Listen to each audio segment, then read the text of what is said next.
বন্ধুরা আসসালামু আলাইকুম। আজকে আমি গুঁড়া বাইলা মাছের চচ্চড়ি। বন্ধুরা আমি আজকে রান্না করব বাইলা মাছের চচ্চড়ি। এখন আমি সব মশলাগুলো দিয়ে দেবো। খালি পেঁয়াজ দিয়ে চচ্চড়ি করবো, এখানে বেশি করে পেঁয়াজ দিয়ে দেবো। এখন এগুলো কাঁচামরিচ দিলাম, গুঁড়ামরিচ সামান্য একটু দেবো, সামান্য একটু দিলাম, আদা বাটা দিয়ে দিলাম, জিরে বাটা দিয়ে দিলাম, লবণ দিয়ে দিলাম, তেল দিয়ে ভালো করে মাখিয়ে নেব। এই যে দেখো বন্ধুরা, এইভাবে মাছগুলো মাখিয়ে নিলাম সব মশলাগুলো দিয়ে। এখন আমি পানি দিয়ে চুলায় দিয়ে দেবো। পানি দিয়ে দিলাম, বেশি পানি দিব না, পানি দিয়ে দিলাম। এখন আমি চুলায় দিয়ে দেবো।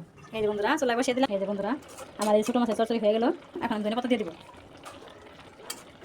এই যে বন্ধুরা হয়ে গেল, এখন নামিয়ে নেব। এই যে দেখো বন্ধুরা আমার গুঁড়া বাইলা মাছের চচ্চড়ি হয়ে গেল, নামিয়ে নিলাম।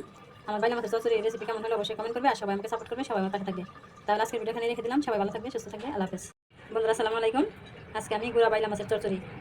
বন্ধুরা আমি আজকে রান্না করবো বাইলা মাছের চচ্চড়ি। এখন আমি সব মশলাগুলো দিয়ে দেবো। খালি পেঁয়াজ দিয়ে চচ্চড়ি করবো, এখানে বেশি করে পেঁয়াজ দিয়ে দেবো।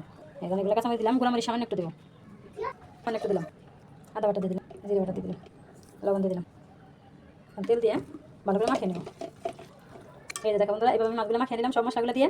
এখন আমি পানি দিয়ে চুলায় দিয়ে দেবো। পানি দিয়ে দিলাম, বেশি পানি দিব না, পানি দিয়ে দিলাম। এখন আমি চুলায় দিয়ে দেবো। এই যে বন্ধুরা চুলায় বসিয়ে দিলাম। এই যে বন্ধুরা আমার এই ছোটো মাছের চচ্চড়ি হয়ে গেল। এখন আমি ধনেপাতা দিয়ে দেবো। এই যে বন্ধুরা হয়ে গেল, এখন নামিয়ে নেব। এই যে দেখো বন্ধুরা আমার গুঁড়া বাইলা মাছের চচ্চড়ি হয়ে গেল, নামিয়ে নিলাম। আমার বাইলা মাছের চচ্চড়ি রেসিপি কেমন হলো অবশ্যই কমেন্ট করবে, আর সবাই আমাকে সাপোর্ট করবে, সবাই আমার পাশে থাকবে। তাহলে আজকের ভিডিও এখানে রেখে দিলাম। সবাই ভালো থাকবে, সুস্থ থাকবে, আল্লাহ হাফেজ।